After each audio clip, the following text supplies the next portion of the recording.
Venant de Laval, à mesure que s'éloignent les buttes d'Arty que le fleuve a contournées, c'est en quittant les boucles naturelles, forestières et agricoles de Moisson et de Guernes que s'infléchissent les courbes du fleuve. La vallée de la Seine s'allonge en un corridor aux vues plus lointaines, entre les plateaux du Vexin français sur ses flancs nord et les plateaux du Mantois au sud. En premier plan, la rive reste très boisée en une ripisylve d'aspect naturel. Enchâssée dans cet écrin végétal, la collégiale apparaît monumentale du haut de ses 9 ou 10 siècles, horizon historique et culturel de Mantes-la-Jolie.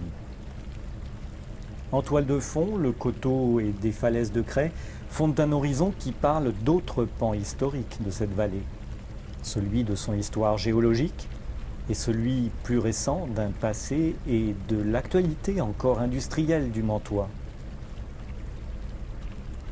En remontant le courant, la rive droite est toujours très verdoyante. Ce sont des îles. D'abord l'île Lomone, c'est une réserve naturelle, qui se poursuit par le parc de l'île aux Dames, que signalent les silhouettes d'arbres, avec notamment ces peupliers d'Italie. Le contraste est fort avec la rive gauche, construite, dont le détail urbain s'ouvre sur les berges comme un livre ouvert. On peut lire ainsi toute l'histoire de l'édification de la cité, depuis les dernières opérations immobilières de reconversion de quelques quartiers d'activité et d'entrepôts, aux constructions des années 60 ou aux séries d'immeubles reconstruits après-guerre au pied de la vénérable tour Saint-Maclou. Et c'est au pied des parties les plus anciennes de la ville que la halte fluviale incite à découvrir tout ce patrimoine.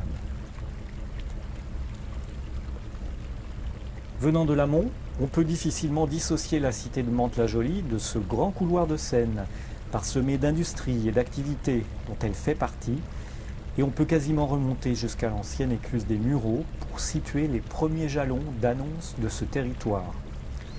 De très loin, les cheminées de Porcheville en sont l'emblème reconnu. À partir de cet endroit s'enchaîne une suite d'événements industriels et d'espaces monumentaux qui contrastent avec un environnement naturel, agricole ou de villégiature. Les usines Renault de Flins font face aux chalets de l'île de Jusier et aux coteaux agricoles et forestiers en retrait. Plus en aval, la cimenterie a la silhouette d'une autre collégiale et jouxte le hameau intimiste de Rangiport.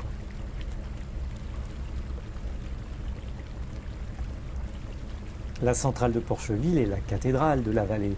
Elle s'élève et brave de ses flèches de près de 180 mètres de haut les falaises de craie juste en face, façonnées par les anciennes tailles d'une grande carrière. À cet endroit, la Seine s'élargit encore pour dessiner le port marchand de Porcheville. Et en face, les transformations du territoire se poursuivent aujourd'hui avec les travaux du viaduc pour mieux relier Mantes et Paris. C'est ainsi dans cette collection de monuments que se range la collégiale de Mantes et que l'approche de la halte, depuis Conflans, prend sa plus ample dimension.